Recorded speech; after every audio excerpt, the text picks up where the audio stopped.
नमस्कार साथियों, मैं अनिल कुंडलवाल आप सभी का हार्दिक स्वागत करता हूं आपके अपने YouTube चैनल MCQ क्लासेज में। सर्वप्रथम आप सभी को दीपावली महापर्व की हार्दिक शुभकामनाएं। मां लक्ष्मी की कृपा आप सभी पर बनी रहे। आप अपने जीवन में अंधकार रूपी बाधाओं से सुख और समृद्धि रूपी प्रकाश की ओर हमेशा अग्रसर होते रहें। तो स्टार्ट करते हैं आज की रेलवे जीके एंड जीएस की MCQ की सीरीज़ का 4th पार्ट, एक मोटिवेशनल कोट के साथ। मोटिवेशनल कोट है, अभी तो इस बाज की असली उड़ान बाकी है, अभी तो इस परिंदे का इम्तिहान बाकी है, अभी तो मैंने बस लांगा है समुद्रों को, अभी तो पूरा आसमान बाकी है, अभी तो पूरा आसमान बाकी है। तो मेरे प्यारे दोस्तों, अपने को लाइफ में जो स्टडी रूपी मेहनत है उसको करते जाना है और अपने लक्ष्य रूपी आसमान यानी नौकरी के सपने को पूर्ण करना ही है। तो चलिए शुरू करते हैं आज का पहला सवाल। पहला सवाल है, एक आपतित किरण एक समतल दर्पण के साथ 20 डिग्री का कोण बनाते हुए आपतित होती है। आपतित और परावर्तित किरणों के बीच का कोण कितना होगा? तो देखते हैं।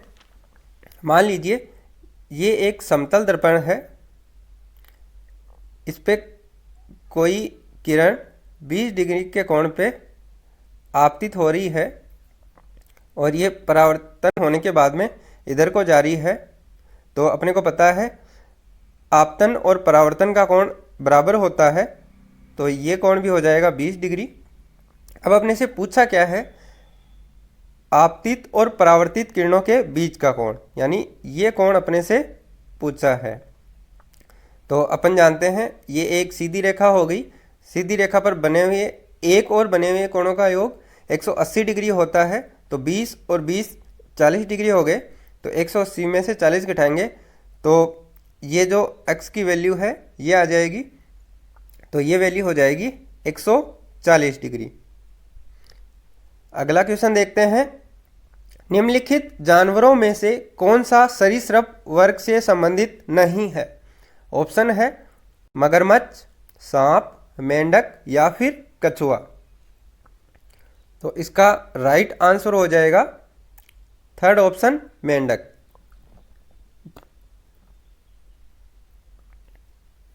अगला देखते हैं। यदि किसी वस्तु का वेग इसके प्रारंभिक वेग से दुगना हो जाता है तो इसकी गतिज ऊर्जा इसकी प्रारंभिक गतिज ऊर्जा का n गुना हो जाती है। n का मान कितना है?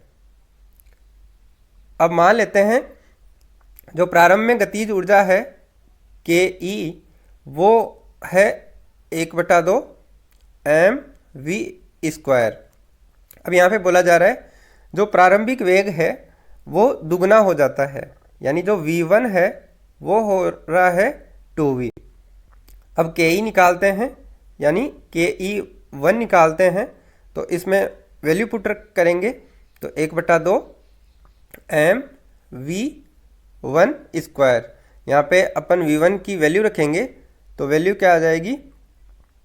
4 × ke, यानी जो n का मान है वो है 4। तो इसका राइट आंसर हो जाएगा फर्स्ट ऑप्शन। अगला देखते हैं। वर्तमान में प्रधानमंत्री मोदी के कैबिनेट में मानव संसाधन विकास मंत्री कौन है? ऑप्शन है सुरेश प्रभु, प्रकाश जावड़ेकर, रमेश पोखरियाल या फिर मेनका गांधी। तो इसका राइट आंसर हो जाएगा थर्ड ऑप्शन, रमेश पोखरियाल। रमेश पोखरियाल ने 30 मई 2019 से पद संभाला है और इससे पहले की बात करें तो मानव संसाधन विकास मंत्री कौन थे? वो थे प्रकाश जावड़ेकर। अगला देखते हैं। निम्नलिखित में से कौन सा कथन गलत है? गलत कथन पूछा जा रहा है। ऑप्शंस हैं पदार्थ के कणों के बीच में रिक्त स्थान है, पदार्थ के कण बहुत छोटे होते हैं, पदार्थों के कण एक दूसरे को आकर्षित करते हैं, या फिर पदार्थों के कण स्थिर अवस्था में होते हैं। तो इसका राइट आंसर हो जाएगा फोर्थ ऑप्शन, पदार्थ के कण कभी भी स्थिर अवस्था में नहीं होते हैं, कभी होते हैं कभी नहीं होते हैं। तो इसका राइट आंसर हो जाएगा फोर्थ ऑप्शन। अगला देखते हैं, कॉपर सल्फेट का जलीय विलयन कैसा होता है। ऑप्शंस है, लिटमस को प्रभावित नहीं करता है, लाल और नीले दोनों लिटमस को प्रभावित करता है, थर्ड ऑप्शन है नीले लिटमस को लाल रंग में परिवर्तित करता है, या फिर सबसे लास्ट ऑप्शन है लाल लिटमस को नीले रंग में परिवर्तित करता है। तो इसका राइट आंसर हो जाएगा थर्ड ऑप्शन, नीले लिटमस को लाल रंग में परिवर्तित करता है। क्योंकि जो कॉपर सल्फेट का जलीय विलयन होता है एसिडिक नेचर का होता है। कॉपर सल्फेट को जल में घोलते हैं तो जो क्यूप्रिक हाइड्रोक्साइड होता है वो वीक बेस का काम करता है, और जो सल्फ्यूरिक एसिड है वो स्ट्रॉन्ग एसिड का काम करता है। इसलिए जो कॉपर सल्फेट का जलीय विलयन हो जाएगा वो नेचर में कैसा होगा, वो होगा एसिडिक इन नेचर। अगला देखते हैं, पौधों में किस हार्मोन के संचार के कारण वे प्रकाश की ओर झुक जाते हैं। ऑप्शंस हैं ऑक्जेलिक एसिड, ऑक्सिन, साइटोकाइनिन या फिर गिब्रेलिन। तो इसका राइट आंसर हो जाएगा सेकंड ऑप्शन, ऑक्सिन।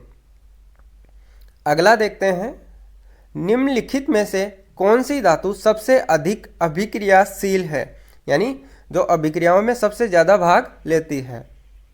ऑप्शंस है एल्यूमिनियम, कैल्शियम, निकल या फिर पीबी। तो इसका राइट आंसर हो जाएगा सेकंड ऑप्शन, कैल्शियम। अगला देखें, जब एक बंदूक से गोली चलाई जाती है तो बंदूक पीछे की ओर धकेलती है। यह उदाहरण न्यूटन के कौन से नियम को दर्शाता है। ऑप्शन है न्यूटन का प्रथम नियम, द्वितीय नियम, तृतीय नियम या फिर प्रथम और द्वितीय नियम दोनों। तो इसका सही आंसर हो जाएगा न्यूटन का तृतीय नियम। अब न्यूटन का तृतीय नियम है क्या? न्यूटन के तृतीय नियम को क्रिया प्रतिक्रिया का नियम भी बोलते हैं, यानी जो भी अपन क्रिया करते हैं उस क्रिया में समान परिमाण में लेकिन विपरीत दिशा में एक प्रतिक्रिया बल भी कार्य करता है। अगला देखते हैं, किसी वस्तु के ऊंचाई से गिरने पर इसकी स्थितिज और गतिज ऊर्जा का क्या होता है। ऑप्शन है स्थितिज ऊर्जा कम हो जाती है जबकि गतिज ऊर्जा बढ़ जाती है, कोई परिवर्तन नहीं होता है। थर्ड ऑप्शन है स्थितिज और गतिज ऊर्जा कम हो जाती है, या फिर सबसे लास्ट ऑप्शन है स्थितिज ऊर्जा बढ़ जाती है जबकि गतिज ऊर्जा घट जाती है। तो इसका राइट आंसर देखें तो राइट आंसर हो जाएगा फर्स्ट ऑप्शन, स्थितिज ऊर्जा कम हो जाती है और गतिज ऊर्जा बढ़ जाती है। अगला देखते हैं, नाइट्रोजन परमाणु में उपस्थित न्यूट्रॉनों की संख्या कितनी है। ऑप्शन है 14, 7, 11 या फिर 5। तो देखते हैं, नाइट्रोजन का जो संकेताक्षर होता है वो होता है 7 और 14, यानी जो इसका द्रव्यमान संख्या है वो होती है 14 और इसका परमाणु क्रमांक होता है 7। अपन जानते हैं न्यूट्रॉन की संख्या निकालते हैं तो द्रव्यमान संख्या में से परमाणु क्रमांक घटा देते हैं, तो 14 में से 7 घटाएंगे तो न्यूट्रॉनों की संख्या कितनी आ जाएगी, 7। तो राइट आंसर हो जाएगा सेकंड ऑप्शन। अगला देखते हैं, आंध्र प्रदेश के दक्षिणी भाग में स्थित कोलेरू झील 2 नदियों के डेल्टा पर स्थित है। यह 2 नदियां कौन कौन सी है। ऑप्शन है कृष्णा और कावेरी, तुंगभद्रा और चित्रावती, गोदावरी और महानदी या फिर गोदावरी और कृष्णा। तो इसका राइट आंसर हो जाएगा सबसे लास्ट ऑप्शन, गोदावरी और कृष्णा। अगला देखते हैं, विद्युत प्रवाह को मापने के लिए कौन सा यंत्र प्रयोग किया जाता है। ऑप्शन है रियोस्टेट, वोल्टमीटर, अमीटर या फिर गैल्वेनोमीटर। तो अपन जानते हैं विद्युत प्रवाह को मापने के लिए अपन एमीटर का प्रयोग करते हैं, और इसके संकेताक्षर की बात करें तो संकेताक्षर ऐसे होता है। और इसके बारे में एक फैक्ट याद रखें, एमीटर को हमेशा सर्किट के सीरीज में जोड़ा जाता है। अगला देखते हैं, धार्मिक सुधार के क्षेत्र में उनकी सबसे बड़ी उपलब्धि ब्रह्म सभा और ब्रह्म समाज की स्थापना थी। वह कौन है? यानी ब्रह्म सभा और ब्रह्म समाज की स्थापना किस व्यक्ति ने की थी? ऑप्शंस हैं डॉक्टर भीमराव अंबेडकर, स्वामी विवेकानंद, स्वामी दयानंद सरस्वती या फिर राजा राम मोहन राय। तो इसका सही उत्तर हो जाएगा द ऑप्शन राजा राम मोहन राय ने। और की कब थी? तो वो भी याद रखना है, 1828 में की थी। अगला देखते हैं, 2018 की शुरुआत में दिग्गज आईटी कंपनी इंफोसिस के नए सीईओ के रूप में किसे नियुक्त किया गया है? ऑप्शंस हैं रघुराम राजन, विशाल सिक्का, रोहन मूर्ति या फिर सलील पारेख। तो इसका जो सही आंसर देखते हैं तो वो है सलील पारेख, यानी सलील पारेख को इन्फोसिस के नए सीईओ के रूप में नियुक्त किया गया है। अगला देखते हैं, रजनीश कुमार के सेवानिवृत्त होने के बाद भारतीय स्टेट बैंक के अध्यक्ष के रूप में किसे नियुक्त किया गया है? यानी भारतीय स्टेट बैंक के अध्यक्ष का नाम पूछा जा रहा है। ऑप्शंस देखते हैं, दिनेश कुमार खारा, किशोर खरात, अरुंधति भट्टाचार्य या फिर के वेंकटरमन। तो इसका राइट आंसर हो जाएगा दिनेश कुमार खारा। अब इनको कब नियुक्त किया गया है? तो इनको नियुक्त किया गया है 7 अक्टूबर 2020 को। और इन्होंने स्थान किनका लिया है? तो इन्होंने स्थान लिया है रजनीश कुमार का। आगे देखते हैं, निम्न में से कौन रेडियो धर्मी तत्व नहीं है? ऑप्शंस हैं यूरेनियम, प्लूटोनियम, टाइटेनियम या फिर थोरियम। तो इसका आंसर अपने को सबको पता है, इसका आंसर हो जाएगा थर्ड ऑप्शन टाइटेनियम। अगला देखते हैं, निम्न में से कौन सी धातु सबसे अधिक आघात वर्धनीय है? यानी जो सबसे ज़्यादा आघातों को सहन कर सकती है। ऑप्शन है एल्यूमिनियम, जिंक, सोडियम या फिर एजी। तो इसका राइट आंसर हो जाएगा थर्ड ऑप्शन सोडियम। इसको अपन चाकू से आसानी से काट भी सकते हैं, ये भी अपने को याद रखना है। अगला देखते हैं, भारतीय विशिष्ट पहचान प्राधिकरण जिसको बोला जाता है UIDAI उदय, सीईओ कौन है? ऑप्शन है अजय भूषण पांडे, अनिल दसमाना, नंदन नीलेकणी या फिर अजीत डोभाल। तो इसका राइट आंसर हो जाएगा फर्स्ट ऑप्शन अजय भूषण पांडे। अगला देखें, किस भारतीय राज्य में सबसे अधिक हवाई अड्डे हैं? ऑप्शन है पश्चिमी बंगाल, गुजरात, महाराष्ट्र या फिर केरल। तो इसका सही आंसर हो जाएगा गुजरात। यदि अपने से पूछे कि किस राज्य में सबसे ज़्यादा इंटरनेशनल हवाई अड्डे हैं, तो उस टाइम पे अपने को आंसर क्या देना है? उस टाइम पे आंसर देना है केरला। केरला में कितने इंटरनेशनल हवाई अड्डे हैं? तो वो हैं 4। अब देखते हैं, कवक की कोशिका भित्ति किससे बनी होती है? ऑप्शन है लिग्निन, हेमीसेल्यूलोज, काइटिन या फिर सेल्यूलोज। तो इसका राइट आंसर हो जाएगा काइटिन। अब देखते हैं, गुणसूत्र में क्रोमेटिड्स जिस बिंदु पर संलग्न होते हैं उस बिंदु का नाम क्या है? संलग्न का मतलब जुड़े होते हैं।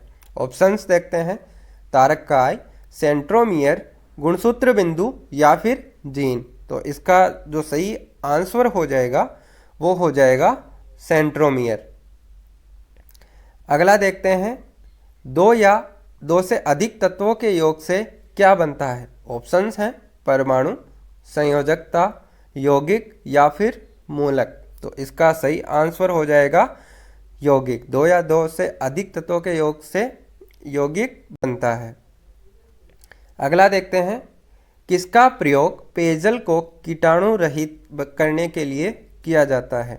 यानी जो कीटाणु पाए जाते हैं उनको मारने के लिए किया जाता है। ऑप्शन है बेकिंग पाउडर, ब्लीचिंग पाउडर, दावन सोडा या फिर बेकिंग सोडा।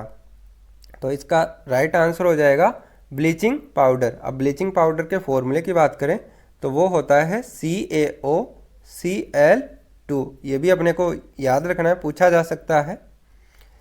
अगला देखते हैं, अक्टूबर 2017 से असम के राज्यपाल के रूप में किसको नियुक्त किया गया है? ऑप्शंस हैं सुब्रमण्य स्वामी, गंगा प्रसाद, बनवारीलाल पुरोहित या फिर जगदीश मुखी। तो जगदीश मुखी है, उनको असम के राज्यपाल के रूप में नियुक्त किया गया है। अगला देखते हैं, काम करने की क्षमता को क्या कहा जाता है? ऑप्शन है दाब, बल, ऊर्जा या फिर शक्ति। तो इसका राइट आंसर हो जाएगा थर्ड ऑप्शन, ऊर्जा कहा जाता है। अगला देखते हैं, उद्योगों में प्रयुक्त शक्ति की इकाई क्या होती है? ऑप्शन है जूल, वॉट्स, हॉर्स पावर या फिर किलोवॉट्स। तो अपन जानते हैं जो इंडस्ट्रीज होती है उसमें शक्ति की इकाई को अपन हॉर्स पावर में नापते हैं, और यदि एक हॉर्स पावर की बात करें तो उसमें होते हैं 746 वॉट। ये भी अपने को याद रखना है। अगला देखते हैं, किसी फूल के मादा प्रजनन हिस्से को क्या कहा जाता है? ऑप्शन है पंखुड़ियाँ, बाह्यदल, अंडप या फिर पुंकेसर। तो जो फीमेल रिप्रोडक्टिव पार्ट्स हैं उसको अपन अंडप बोला जाता है, और यदि इंग्लिश में बात करें तो अंडप को कार्पेल बोलते हैं। अगला देखते हैं, बाबर की जीवनी बाबरनामा की रचना किस भाषा में की गई है? ऑप्शंस देखते हैं पश्तो भाषा में, कुर्दिश भाषा में, उर्दू भाषा में या फिर तुर्की भाषा में। तो इसका सही आंसर हो जाएगा, जो बाबरनामा है उसकी रचना तुर्की भाषा में की गई है। अगला देखते हैं, रक्त का कौन सा घटक भोजन, कार्बन डाइऑक्साइड और नाइट्रोजन युक्त कचरे का परिवहन करता है? ऑप्शन है सफ़ेद रक्त कोशिकाएं, रक्त प्लेटलेट्स, लाल रक्त कोशिकाएं या फिर प्लाज्मा। तो इसका जो सही आंसर हो जाएगा वो हो जाएगा सबसे लास्ट ऑप्शन, प्लाज्मा। अगला देखते हैं, इनमें से कौन सा एक असंतृप्त हाइड्रोकार्बन है? ऑप्शंस हैं ब्यूटेन, पेंटेन, इथाइन या फिर प्रोपेन। तो इसका राइट आंसर हो जाएगा थर्ड ऑप्शन, इथाइन। अब हाइड्रोकार्बन की बात करें तो हाइड्रोकार्बन दो प्रकार के होते हैं, संतृप्त और असंतृप्त। संतृप्त की बात करें तो उनमें आते हैं एल्केन, जिनका फॉर्मूला होता है, जो नॉर्मल फॉर्मूला होता है वो होता है CnH2n+2। यहाँ पे जो n है वो परमाणु की संख्या है। सेकंड होते हैं असंतृप्त हाइड्रोकार्बन, जिनमें दो आते हैं एल्कीन और एल्काइन। इन दोनों में एल्कीन में डबल बॉन्ड पाया जाता है, और एल्काइन की बात करें इसमें होता है ट्रिपल बॉन्ड। अब एल्कीन के फॉर्मूले की बात करें तो एल्कीन का फॉर्मूला होता है CnH2n, और एल्काइन के फॉर्मूले की बात करें तो ये होता है CnH2n-2। अगला क्वेश्चन देखते हैं, भारत की राजधानी कलकत्ता से दिल्ली कब स्थानांतरित की गई थी? ऑप्शंस हैं 1911 में, 1905 में, 1910 में या फिर 1912 में। तो इसका जो सही उत्तर हो जाएगा वो हो जाएगा फर्स्ट ऑप्शन, 1911 में स्थानांतरित की गई थी। अगला देखते हैं, 2017 में प्रकाशित भारतीय अंग्रेजी उपन्यास सीता वॉरियर ऑफ मिथिला का लेखक कौन है? ऑप्शन है अमित त्रिपाठी, राहुल मेहता, चेतन भगत या फिर रोबिन शर्मा। इसका सही उत्तर हो जाएगा अमित त्रिपाठी। अब देखते हैं जीएसटी का पूर्ण रूप क्या है? वस्तु और सेवा कर, वस्तु बिक्री कर, ग्रैंड सेल्स टैक्स या फिर सामान्य बिक्री कर। तो अपन जानते हैं जो जीएसटी है उसका पूर्ण रूप होता है वस्तु और सेवा कर। इंग्लिश की बात करें तो इंग्लिश में बोलते हैं गुड्स एंड सर्विस टैक्स, और इसके लागू होने की बात करें तो ये लागू हुआ था 1 जुलाई 2017 को। ये भी अपने को याद रखना है। अगला देखते हैं, बायोगैस बायोमास से किस प्रक्रिया के माध्यम से उत्पन्न होती है? ऑप्शंस हैं विनाशकारी आसवन, प्रभाजी आसवन, अवायवीय किण्वन या फिर शुष्क आसवन। तो इसके राइट आंसर की बात करें तो ये हो जाएगा थर्ड ऑप्शन, अवायवीय किण्वन से। अगला देखें, निम्नलिखित में से किस वैज्ञानिक ने पदार्थों की पांचवी अवस्था के लिए कुछ गणना की थी? ऑप्शन है सत्येंद्र नाथ बोस, सीवी रमन, विक्रम साराभाई या फिर होमी जहांगीर बाबा। तो इसका जो सही आंसर हो जाएगा वो हो जाएगा फर्स्ट ऑप्शन, सत्येंद्र नाथ बोस ने। अब जो पदार्थों की पांचवी अवस्था की बात करें तो वो मानी गई है BEC, जिसकी फुल फॉर्म है बोस आइंस्टाइन कंडेंसेट अवस्था। और इन्होंने खोज कब की थी इसकी, मतलब कुछ बताया था, वो बताया था 1924 में। आगे देखते हैं, भ्रूण को एक विशेष ऊतक की सहायता से मां के रक्त से पोषण प्राप्त होता है, वो कौन सा अंग है? ऑप्शंस देखते हैं, गर्भाशय, गर्भनाल, गर्भाशय ग्रीवा या फिर फेलोपियन ट्यूब। तो इसका राइट आंसर हो जाएगा सेकंड ऑप्शन, गर्भनाल, जिसको प्लेसेंटा भी बोलते हैं। अगला देखते हैं, पानी से भरे एक गिलास में रखा गया नींबू गिलास की बगल से देखने पर इसके वास्तविक आकार से बड़ा प्रतीत होता है, इसका कारण क्या है? ऑप्शन है प्रकाश का परावर्तन, प्रकाश का आंतरिक परावर्तन, प्रकाश का अपवर्तन या फिर प्रकाश का विवर्तन। तो इसका सही उत्तर देखें वो हो जाएगा प्रकाश का अपवर्तन, यानी थर्ड ऑप्शन सही है। अगला देखते हैं, सितारों में प्लाज्मा बनने का कारण क्या है? ऑप्शंस हैं उच्च तापमान, उच्च दाब, कम दाब या फिर कम तापमान। तो इसका सही ऑप्शन हो जाएगा फर्स्ट ऑप्शन, उच्च तापमान। अगला देखते हैं, भारत के नए नियंत्रक और महालेखा परीक्षक, जिसको CAG बोला जाता है, के रूप में किसने कार्यभार ग्रहण किया है? ऑप्शन है गिरीश चंद्र मुर्मू, अचल कुमार ज्योति, रणजीत कुमार या फिर राजीव महर्षि। तो इसका सही ऑप्शन हो जाएगा गिरीश चंद्र मुर्मू। इन्होंने कार्यभार संभाला है 8 अगस्त 2020 से। और इससे पहले के जो नियंत्रक और महालेखा परीक्षक की बात करें वो हो जाएगा राजीव महर्षि। अब इस पद की बात करें तो इनकी नियुक्ति कौन करता है? इनकी नियुक्ति करता है प्रेसिडेंट। और कब तक ये पद पे रहते हैं? ये 65 वर्ष या 6 वर्ष, जो भी पहले हो उस आयु तक ये के पद पे बने रहते हैं। अगला देखते हैं, ऑक्सीजन की आपूर्ति पर्याप्त होने पर कौन सी लौ उत्पन्न होती है? ऑप्शंस देखते हैं, लाल, नारंगी, नीली या फिर हरी। तो इसका सही उत्तर हो जाएगा नीली लौ उत्पन्न होती है। अगला देखते हैं, हाइड्रा प्रजनन कैसे करता है? ऑप्शन है विखंडन द्वारा, विखंडन द्वारा, मुकुलन द्वारा या फिर बाइनरी विखंडन द्वारा। तो इसका सही उत्तर हो जाएगा थर्ड ऑप्शन, मुकुलन द्वारा। अगला देखते हैं, 2018 से विश्वविद्यालय अनुदान आयोग, जिसको बोला जाता है UGC, के अध्यक्ष कौन है?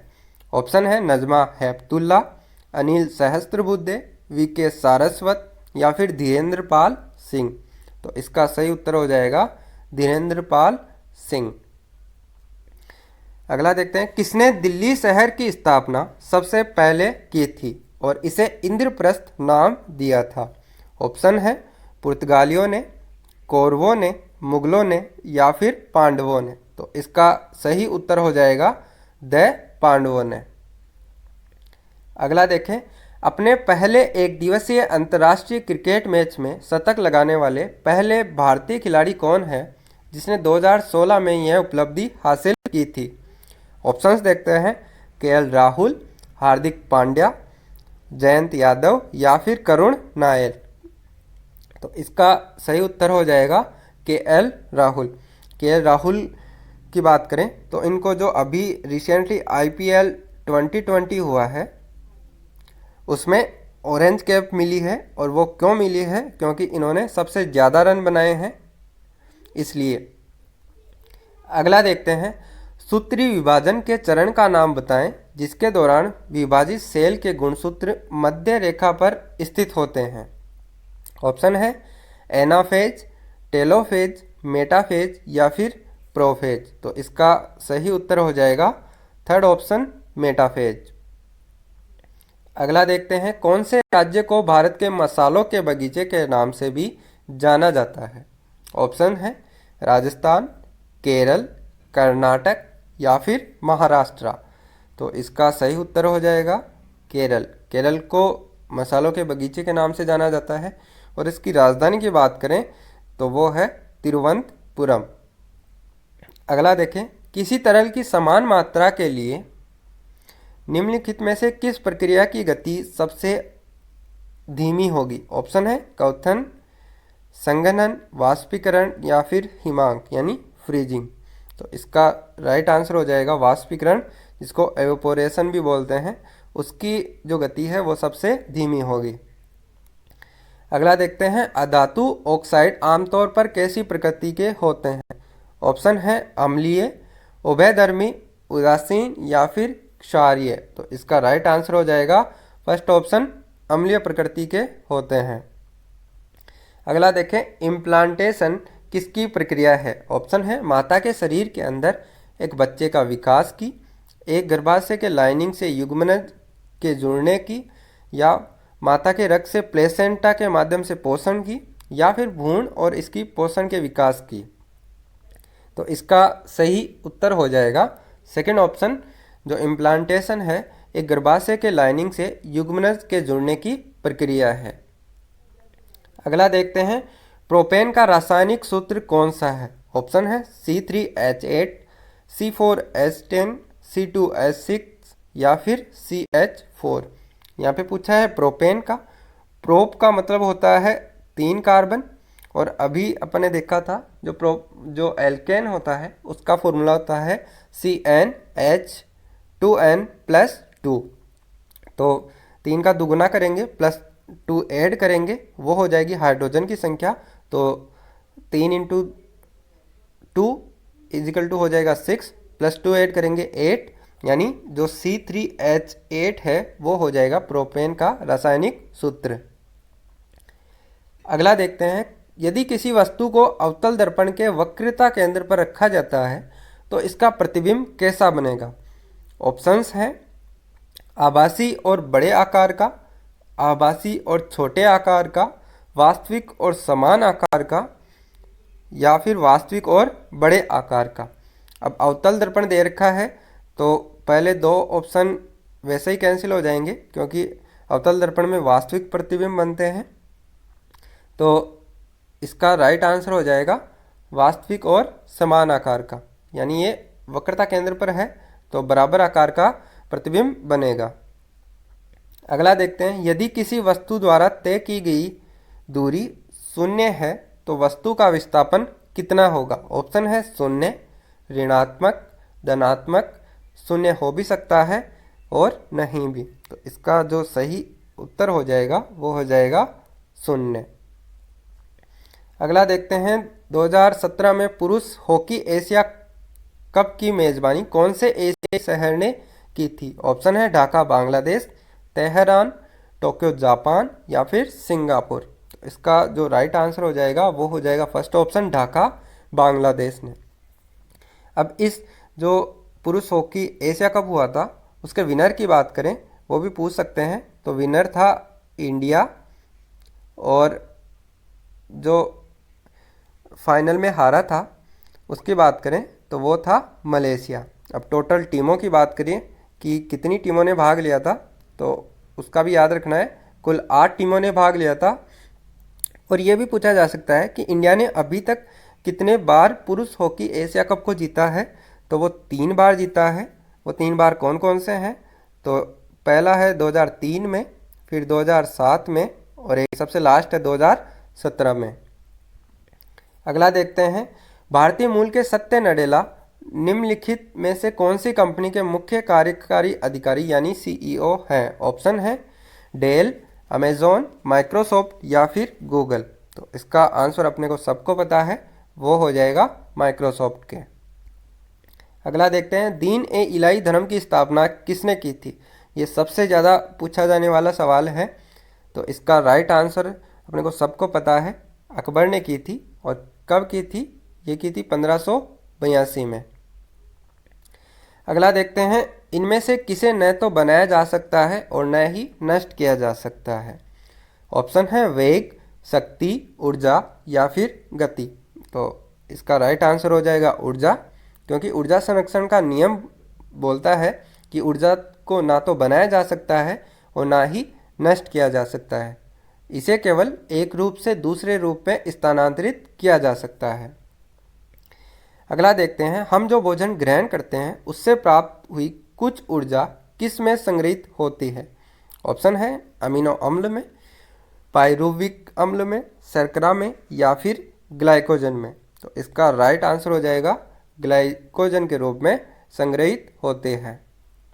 अगला देखते हैं, बढ़ते भ्रूण के धारण और पोषण के लिए हर महीने मादा प्रजनन प्रणाली का कौन सा हिस्सा अपने आप को तैयार करता है? ऑप्शन है ओवेरी, यूट्रस, वेजाइना या फिर कर्विक्स।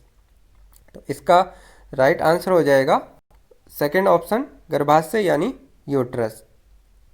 अगला देखते हैं, गतिशील वस्तु की गतिज ऊर्जा किस पर निर्भर करती है? तो गतिज ऊर्जा होती है 1/2 mv², यानी ये द्रव्यमान और वेग दोनों पर डिपेंड करेगी। तो इसका राइट आंसर हो जाएगा सबसे लास्ट ऑप्शन, द्रव्यमान और वेग पर। अगला देखें, 2016 की कौन सी हिंदी फिल्म प्रसिद्ध फोगाट कुश्ती परिवार के वास्तविक जीवन पर आधारित है? तो ये फिल्म हम सब ने देखी है। ये फिल्म है दंगल, जिसमें आमिर खान ने अभिनय किया था। अगला क्वेश्चन देखते हैं, जबलपुर किस नदी के तट पर स्थित है? ऑप्शन है चंबल नदी, बेतवा नदी, यमुना नदी या फिर नर्मदा नदी। तो इसका राइट आंसर हो जाएगा सबसे लास्ट ऑप्शन, नर्मदा नदी के तट पर स्थित है। अगला देखें, किसने भारतीय ई वाणिज्य संस्था फ्लिपकार्ट के नए सीईओ के रूप में कार्यभार ग्रहण किया है? ऑप्शंस हैं एएल राजवानी, सुनील दुग्गल, कल्याण कृष्णमूर्ति या फिर आरसी भार्गव। तो इसका राइट आंसर हो जाएगा कल्याण कृष्णमूर्ति ने। अगला देखते हैं, निम्न में से कौन सा यौन और अलैंगिक दोनों रूपों से उत्पन्न होता है? ऑप्शन है हाइड्रा, अमीबा, एल्गाई या फिर कवक। तो इसका सही उत्तर हो जाएगा हाइड्रा। अगला देखते हैं, किस पर्वत श्रृंखला के सबसे ऊंचे पर्वत को गुरु शिखर के नाम से जाना जाता है? ऑप्शन है पश्चिमी घाट पर्वत श्रृंखला, सतपुड़ा पर्वत श्रृंखला, अरावली पर्वत श्रृंखला या फिर विंध्य पर्वत श्रृंखला। तो इसका आंसर हो जाएगा अरावली पर्वत श्रृंखला। और गुरु शिखर की हाइट की बात करें तो ये है 1722 मीटर। ये भी अपने को याद रखना है। अगला देखते हैं, किस विटामिन की कमी के कारण अत्यधिक खून बहने लगता है? ऑप्शन है vitamin A, vitamin B, vitamin K या फिर विटामिन सी। तो इसका सही उत्तर हो जाएगा विटामिन के। अब विटामिन ए की कमी से कौन सा रोग होता है? तो उसका याद रखना है रतौंधी रोग होता है। विटामिन बी की कमी से बात करें तो इससे बेरी रोग होता है। और विटामिन सी की कमी से बात करें तो इससे स्कर्वी रोग हो जाता है। अगला देखते हैं, उपन्यास स्वातंत्र्यदा ओटा के लिए कौन से कन्नड़ लेखक को साहित्य अकादमी पुरस्कार मिला था? ऑप्शन है CN रामचंद्रन, वैदेही, गिरीश कर्नाड या फिर बोलवार महामत कुन्ही। तो इसका राइट आंसर हो जाएगा सबसे लास्ट ऑप्शन, बोलवार महामत कुन्ही। अगला देखते हैं, चूने के पानी में कार्बन डाइऑक्साइड गैस प्रवाहित करने पर यह दूधिया हो जाता है, ऐसा किसके निर्माण के कारण होता है? तो इसका जो राइट आंसर हो जाएगा वो हो जाएगा फर्स्ट ऑप्शन, ये कैल्शियम कार्बोनेट के निर्माण के कारण होता है। अगला देखते हैं, निम्नलिखित में से कौन सा नवीकरणीय ऊर्जा का स्रोत नहीं है? ऑप्शन है पवन ऊर्जा, भूतापीय ऊर्जा, जीवाश्मों से ऊर्जा या फिर सौर ऊर्जा। तो इसका राइट आंसर हो जाएगा जीवाश्मों से ऊर्जा। आज का अंतिम क्वेश्चन देखते हैं। नाइट्रोजन का परमाणविक द्रव्यमान 14 है और हाइड्रोजन का 1 है। अमोनिया का आणविक द्रव्यमान कितना होगा? ऑप्शन है 18, 17, 16 या फिर 15। तो अमोनिया के फॉर्मूले की बात करें वो होता है NH3। अब आणविक द्रव्यमान की बात करें तो N का दे रखा है 14 और हाइड्रोजन का दे रखा है 1। तो 3 परमाणु है तो 3 × 1 इनको ऐड करेंगे तो हो जाएगा 17। यानी जो अमोनिया का आणविक द्रव्यमान है वो हो जाएगा 17। चलिए दोस्तों, आज के लिए बस इतना ही। आपका स्नेह और विश्वास इसलिए इसी प्रकार बना रहे, इसके लिए आपका कोटि कोटि धन्यवाद। मिलते हैं अगले वीडियो में, तब तक के लिए एक बार फिर से थैंक यू, धन्यवाद।